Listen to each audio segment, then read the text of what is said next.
ہمارے درمیان اس سارے پروگراموں کے روح رواں کی حیثیت سے حضرت شیخ الہند اور شیخ الاسلام اور دیگر اکابر اور بزرگان دین رحمہم اللہ کی روایات کے امین، جو اگر ایک طرف جمعیت علماء کے تاریخی تسلسل کو برقرار رکھے ہوئے ہیں تو دوسری طرف اس جماعت کے زرعی اور سنہرے کردار کو موجودہ انتہائی نازک وقت میں بڑی ہوش مندی کے ساتھ نبھانے کی کوشش کر رہے ہیں۔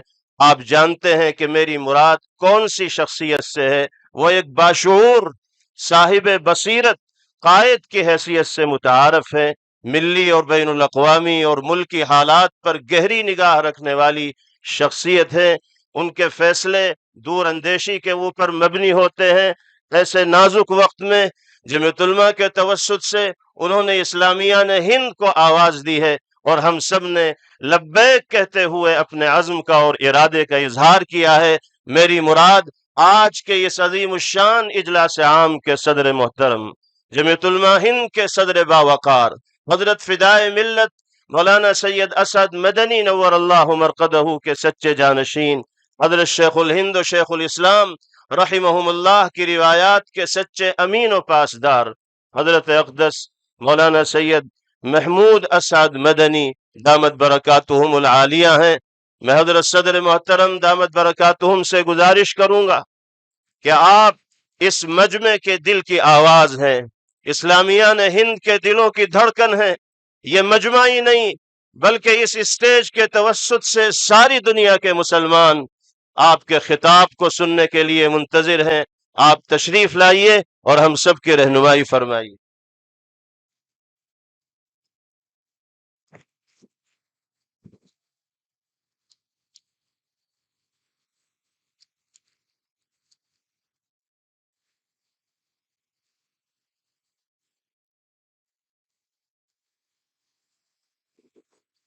الحمد لله نحمده ونستعينه ونستغفره ونؤمن به ونتوكل عليه ونعوذ بالله من شرور أنفسنا ومن سيئات أعمالنا،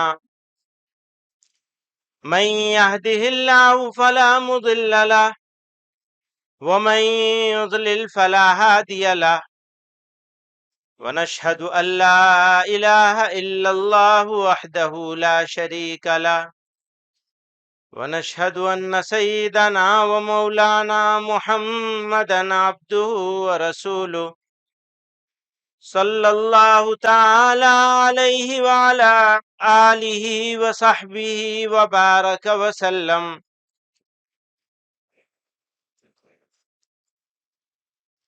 معزز حاضرین مجلس،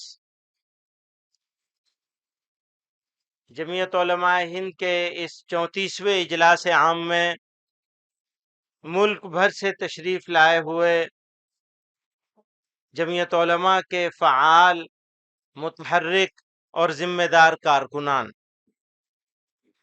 اس مجلس میں موجود ہیں۔ حضرت مولانا مفتی ابو القاسم صاحب نعمانی دامت برکاتہم، اسی طرح اور بہت سارے اکابر یہاں موجود ہیں، مولانا مفتی سلمان صاحب، مولانا رحمت اللہ صاحب اور مولانا انوار الرحمان صاحب، اور خاص طور سے حضرت مولانا مفتی مکرم صاحب دامت برکاتہم، اجمیر شریف سے تشریف لائے ہوئے عبد الواحد انگارہ شاہ صاحب، یہاں ہمارے بہت سارے اساتذہ، بہت سارے احباب اور دوست موجود ہیں، مختلف مذاہب کے ذمہ داران موجود ہیں، ابھی بھی کچھ لوگ ہیں جن کی باتیں آپ نے سن لی، کچھ ہیں جو رہ گئے۔ ہم لوگوں کو اس اجلاس کو 1 بجے ختم کرنا ہے اور صرف 20 منٹ رہ گئے ہمارے پاس۔ ہمارے 10-15 منٹ مائک کی خرابی کی وجہ سے بھی چلے گئے، تو ہم یہ کوشش کریں گے کہ اپنے اس اجلاس کو اپنے وقت پہ ختم کر لیں۔ تو میں تقریر کرنے کے بجائے جو جمعیت علماء کا اعلامیہ ہے وہ آپ کے سامنے پیش کرتا ہوں۔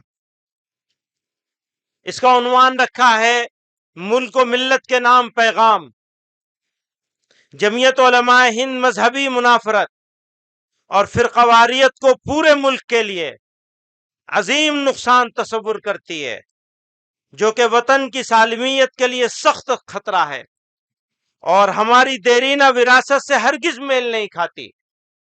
تمام مذاہب کے دوستانہ اور برادرانہ رشتے ہمارے معاشرے کی قابل فخر اور پائیدار خصوصیات ہیں۔ ان رشتوں میں دراڑ پیدا کرنا قومی جرم ہے۔ تمام انصاف پسند جماعتوں اور ملک دوست افراد کو چاہیے کہ متحد ہو کر شدت پسند اور تقسیم کرنے والی یعنی بانٹنے والی طاقتوں کا سیاسی اور سماجی سطح پر مقابلہ کریں اور ملک میں بھائی چارہ، باہمی رواداری اور انصاف کے تقاضوں کو پورا کرنے کے لیے ہر ممکن جد و جہد کریں۔ ہم امت کے نوجوانوں اور طلباء کی تنظیموں کو خبردار کرتے ہیں کہ وہ ہمارے وطن کے داخلی اور خارجی دشمنوں کے براہ راست نشانے پر ہیں۔ انہیں مایوس کرنے، بھڑکانے، گمراہ کرنے کا ہر حربہ استعمال کیا جا رہا ہے۔ انہیں نہ تو مایوس ہونا چاہیے، نہ صبر و ہوش کا دامن چھوڑنا چاہیے۔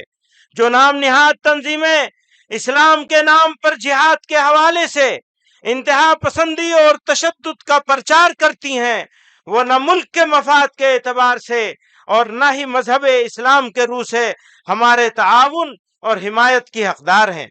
اس کے برخلاف وطن کے لیے جانثاری، وفاداری، حب الوطن ہی ہمارا ملکی اور دینی فریضہ ہے۔ ہمارا دین اور ہمارا ملک سب سے پہلے ہے۔ ہمارا یہی نعرہ ہے، دین و وطن پر جان دینا، اس کے ناموس کے لیے مر مٹنا۔ ہمارے بزرگوں نے یہی سکھایا ہے۔ کسی بھی مہذب بھارت تنوعات اور تکثیری معاشرے کا حامل خوبصورت ملک ہے۔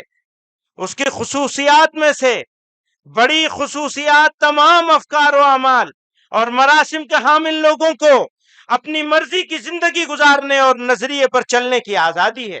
اسے بچانے کے لیے گاندھی جی وغیرہ نے انتھک کوششیں کی ہیں۔ اس سلسلے میں جمعیت علماء ہند اور اس کے اکابر کی سعی و جد و جہد بھی بھارت کے ماضی و حال کی سنہری تاریخ کا زرعی عنوان ہے۔ متحدہ قومیت اور ہندو مسلم یکجہتی کا فکر و فلسفہ ان کی عطا کردہ وراثت ہیں۔ اس کے مد مقابل کبھی اسلام، کبھی ہندوتو اور کبھی عیسائیت کے نام پر جس جارحانہ فرقہ واریت کو فروغ دیا جا رہا ہے، وہ ہرگز اس ملک کی مٹی اور خوشبو سے میل نہیں کھاتی۔ ہم یہاں یہ واضح کر دینا چاہتے ہیں کہ آر ایس ایس اور بی جے پی سے ہماری کوئی مذہبی یا نسلی عداوت ہرگز نہیں ہے، بلکہ ہمارا اختلاف نظریے پر مبنی ہے۔ ہماری نظر میں بھارت کے سبھی مذہبوں کے ماننے والے، چاہے وہ ہندو ہوں یا مسلمان یا پھر سکھ، بودھ، جین، عیسائی، سبھی برابر کے شہری ہیں۔ ہم انسان کے درمیان کوئی فرق نہیں کرتے اور نہ نسلی برتری کو تسلیم کرتے ہیں۔ آر ایس ایس کے سرسنگ چالک کے حالیہ ایسے بیانات جن سے باہمی میل جول اور قومی یکجہتی کی حوصلہ افزائی ہوتی ہے، ہم استقبال کرتے ہیں، ہم ان کا سواگت کرتے ہیں۔ اسلامی تعلیمات کے مطابق دوستی کے لیے بڑھایا جانے والا ہاتھ آگے بڑھ کر مضبوطی سے تھام لینا چاہیے۔ لہذا انہیں اور ان کے ماننے والوں کو گرم جوشی کے ساتھ دعوت دیتے ہیں، آئیے آپسی بھید بھاؤ کو مٹائیں، بغض و عناد، دشمنی کو بھول کر اپنے پیارے وطن کو دنیا کا سب سے ترقی یافتہ، مثالی، پرامن اور سپر پاور ملک بنائیں۔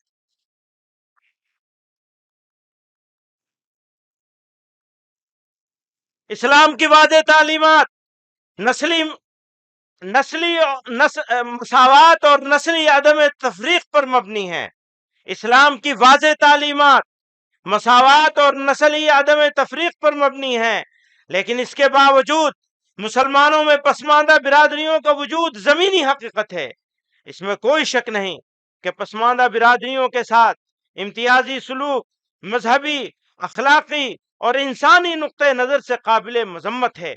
اجلاس عام کے موقع پر ہم یہ اعلان کرنا چاہتے ہیں، دھیان سے سنیے گا، ہم یہ اعلان کرنا چاہتے ہیں کہ جو زیادتیاں ذات پات کے نام پر ہوئی ہیں، ان پر ہمیں شرمندگی ہے، اور ان کو دور کرنے کا ہم عہد کرتے ہیں کہ ہم مسلمانوں میں سماجی، معاشی، تعلیمی ہر زاویے سے مساوات قائم کرنے کی ہر ممکن جد و جہد کریں گے انشاءاللہ۔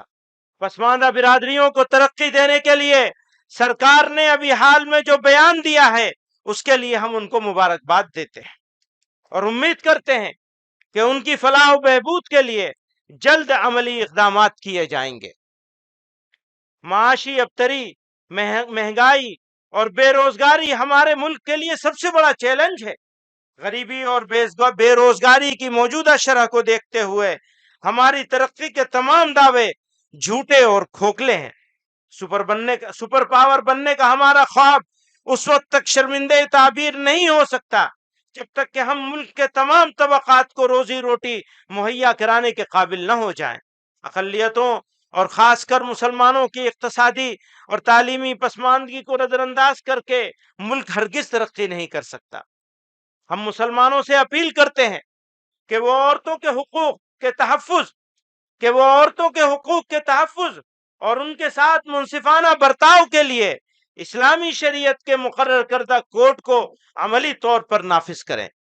میراث کی تقسیم میں عورتوں کو محروم رکھنا، طلاق دینے اور نان نفقہ کے سلسلے میں اسلامی احکام کی خلاف ورزی اور عام طور پر معاشرے میں ان کے ساتھ ناانصافی کے خلاف خود مسلمانوں کو پورے ملک میں تحریک چلانے اور ضروری اصلاحات کرنے کی سخت ضرورت ہے تاکہ ہمارے پرسنل لا میں مداخلت کی گنجائش نہ رہے۔ اس پیغام کے ساتھ میں آخری جو حصہ جو میں نے پڑھا ہے اس کے بارے میں آپ کو توجہ دلا کر اس بزم کو آگے بڑھاؤں گا۔ ہماری بہنوں کے حقوق ہم میراث میں جو ان کے حق ہوتے ہیں وہ ہم ادا نہیں کرتے ہیں، عورتوں کے ساتھ زیادتیاں کرتے ہیں، ناانصافی کرتے ہیں۔ اگر ہم اپنے اندر بدلاؤ نہیں لائیں گے، میں ہمیشہ کہا کرتا ہوں یہ بات، اگر ہم اندر سے بدلاؤ نہیں لائیں گے تو باہر کیسے بدلاؤ لانے کے قابل ہو سکیں گے؟ اگر باہر بدلاؤ لانا ہے تو ہمیں اپنے سماج میں، اپنے معاشرے میں، ملت کے اندر بدلاؤ لانا ہوگا۔ اس کا عزم کر کے آج یہاں سے جانا ہوگا۔ جنہوں نے اپنی بہنوں کا حق روکا ہوا ہے اس حق کو وہ ادا کریں گے۔ آپ تیار ہیں اس کے لیے؟ جزاک اللہ۔